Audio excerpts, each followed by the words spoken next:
Hi guys, this is the video for chapter 8, lesson 1.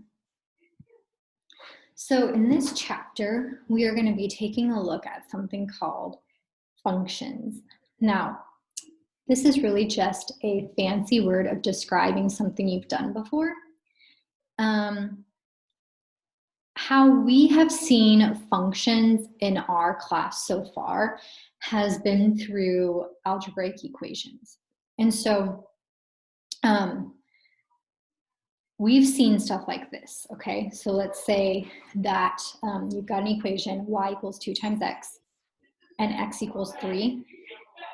Well, we know that we have to put in 3 into where x is, and what's gonna come out is 6, right? 6 equals 2 times 3. So this is the extent of what we've done with functions. Now, knowing that this is x and this is y, we've also looked at ordered pairs, right? We've set up ordered pairs where you have your x, y ordered pair. Well, if we were to write this as an ordered pair, we would replace x with 3 and y with 6. And so this is another way we've seen functions. We've actually plotted points by relating two numbers to each other. These are one set of pairs, and there's a relationship between the two numbers. Together they make an ordered pair, right? And so then we plot that on our graph. So to put simply, a function is something that relates one set of numbers to another set of numbers, okay?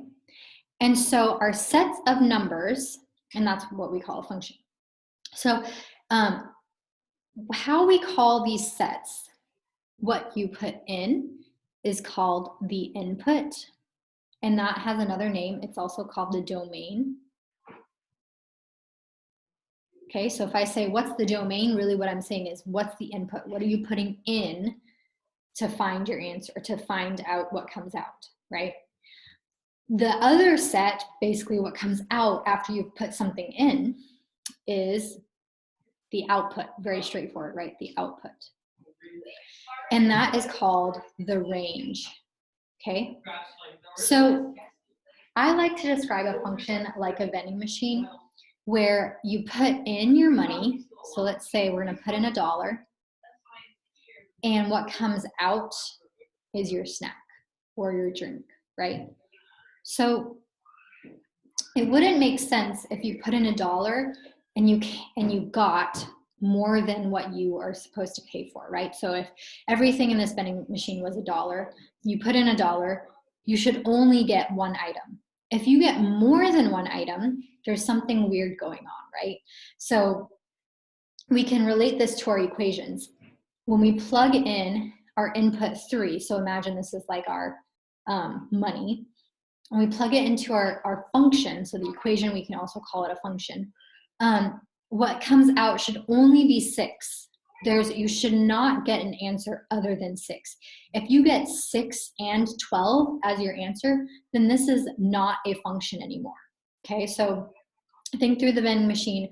Something is wrong with your vending machine or the person putting the money in, right? Either they're kicking the vending machine, they're vandalizing it, or there's something wrong with the vending machine. If you put in $1 and out comes more than just what you're supposed to be paying for. So again, let's review. The input is also the domain. The output is also the range. Okay, so here's another way we can check to see if we have a function. So your input, we can describe your input by a set of numbers, and then you have your output. So I'm going to also describe that as your domain, so we get familiar with this, the domain and range, okay? Your domain and range. So you could have a set of numbers, let's say 4, 5, 6, 7. And the function relates the numbers to each other. It's like really there's a relationship between the two. So maybe what comes out is 8, 10, 12, and 14. Okay, this is the relation.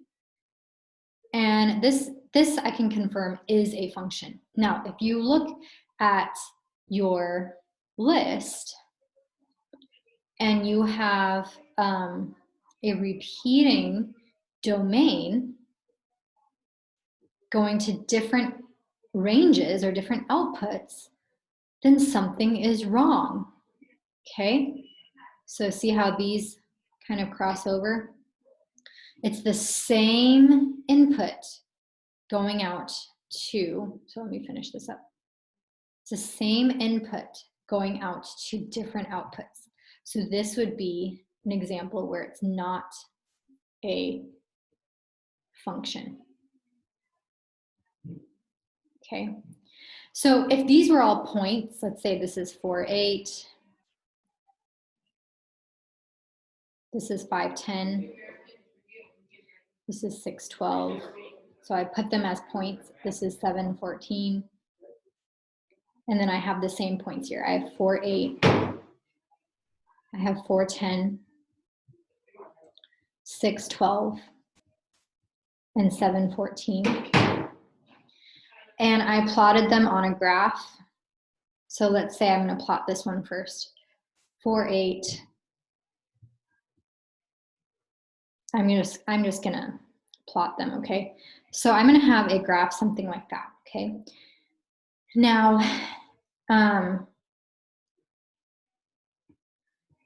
if we wanted to check to see if something is a function on a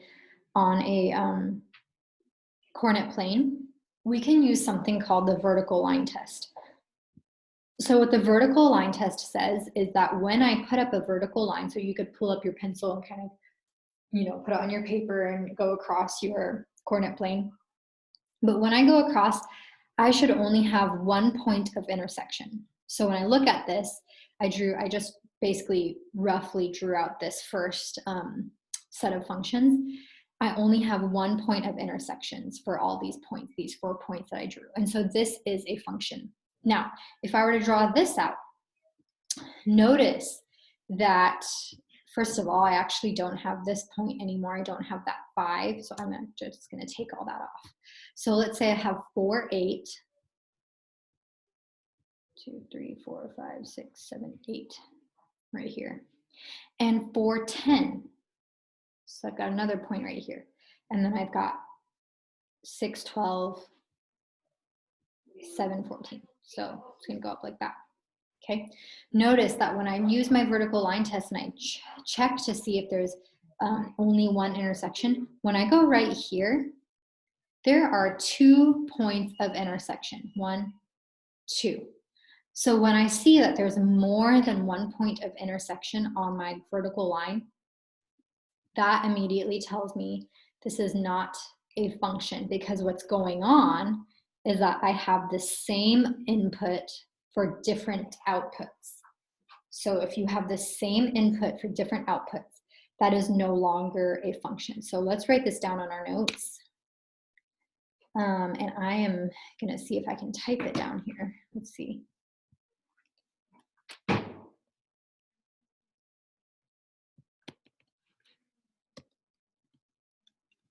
Okay, functions cannot have the same input or domain for different outputs or ranges, okay? Now, but it can have the same, it can have different inputs for the same output, okay? So, so I could have an input where all my y's, let's say that this is 14, I could have 14 to 7, 14 to 8, 14 to 9,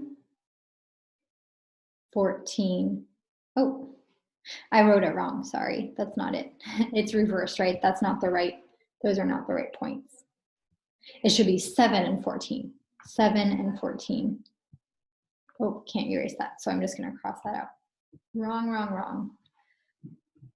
I can have 7, 14, 8, 14, 9, 14, 10, 14, right? So I can have different inputs, different numbers coming out with the same output, the same range. Because when I use the vertical line test, imagine that, you know, here's 7, 14, or here's 7, 14, 8, 14, 9, 14, 10, 14. Those are my ordered pairs. Oops, this is giving me some trouble. So when I go along, I don't have any points that intersect my vertical line more than once. And so this would be considered as something that could be a function still. So it passes the vertical line test. So let's take a look at some examples and let's try to do these. So what we're going to do first is decide if each relation is a function. So looking at this, if I have a repeating domain, then I know it's not a function. So here's a repeating domain, 3 and 3. Because there's a repeating domain, this is not a function. Looking at number 2, do I have any repeating domains? So 2, -5, -10, -2, 1. No, I don't. So this is a function.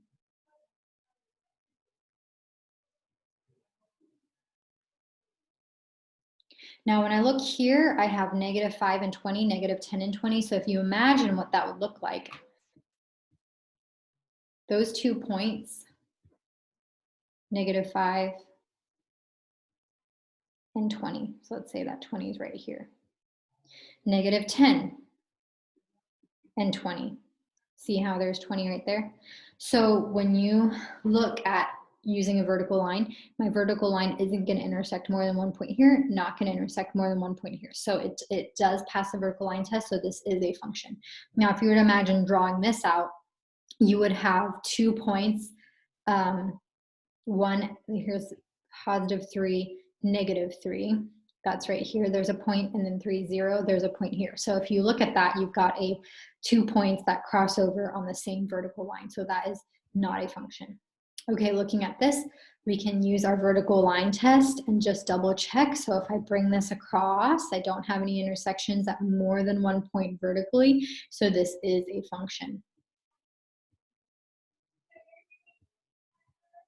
Okay, number 4.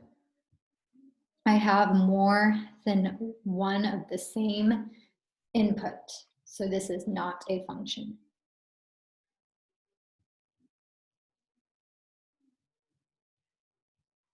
So when in doubt, use the vertical line test. Plot these points out and just double check with the vertical line test to see if that works out. Okay, now we're gonna go back to something we're familiar with. We oftentimes write our functions, instead of just saying X and Y, we put it in what we call function notation. So this means the function of X equals 5x minus 2. This is saying whatever you put in place of X will be what I come out with as my function. So this tells you actually what the input is. So this X in parentheses with your function symbol. Oops, spelling it totally wrong, domain. Hard to write with this pen. Is what the input is. So you're going to see what comes out as your output. So see how this says find the function value for a function of, basically you read it as function of -2, okay? Or f at -2, or f, the function at -2, okay? So as you can see in this example, you're plugging in -2 in place of your equation and then solving what you get. So f of -2 is -2. That's the answer once you work it all out. So let's practice this a little bit. I don't think you have a ton of room to do it all here, so I would encourage you to do it on paper. But this would be f of 9. So you're plugging that into your function.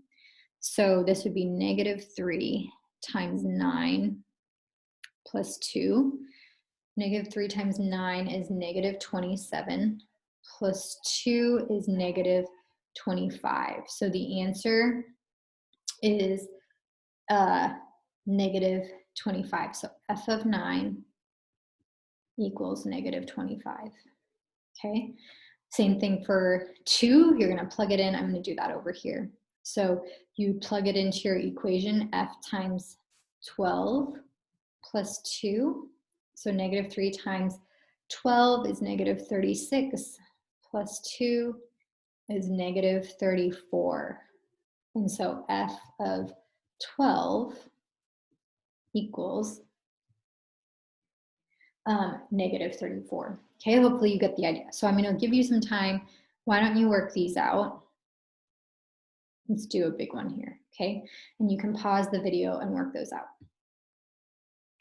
Okay, so let's check our answers. So I wrote them in purple down here. You can double check. And then there's another function with different inputs. And so go ahead and work these out. Same idea. Let's do these 4. Okay, so you can double check your answers. And there they are, written in purple. So the last thing we're going to look at is using the function notation to write out equations. Basically, we're just turning our word problem into an equation. So Charlene's phone service costs $14 a month plus 20 cents per minute. Last month, her phone bill was $44. Use the function notation to write an equation that gives the total cost as a function of the number of minutes used. Then use the equation to find how many minutes Charlene used. So how much total did she have to pay? She had to pay $44, right? That sum of money came from her $14 a month that she has to pay, plus 20 cents of minutes that she uses on her phone. So we're going to say X is the minutes, 20 cents times each minute plus the $14 equals 44. So now we just have to work backwards to find out what X is. And then we would say the F of whatever your X is the function, right? That's the actual minutes that she used. So to work this out, we could subtract 14 from both sides. We're going to do the opposite of the order of operations. So you have 30 equals 0.2 times X. To get X by itself, we would divide by 0.2. And so 30 divided by 0.2 is 150. So she spent 150 minutes on her phone talking. Those were the minutes that she used. And so we know that the input of minutes she used gives the output of 44 minutes or $44. Okay.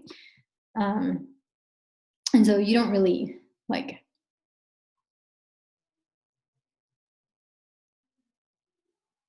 have to do it all like that. You could start out with just a variable and then write your answer like that if you wanted to.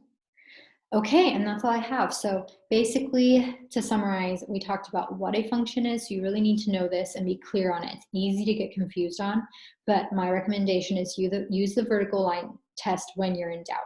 Make them the inputs and outputs, X and Y, and then plot them on a graph and see if that's what it is, okay? And then the second thing we looked at was basically writing out a function equation.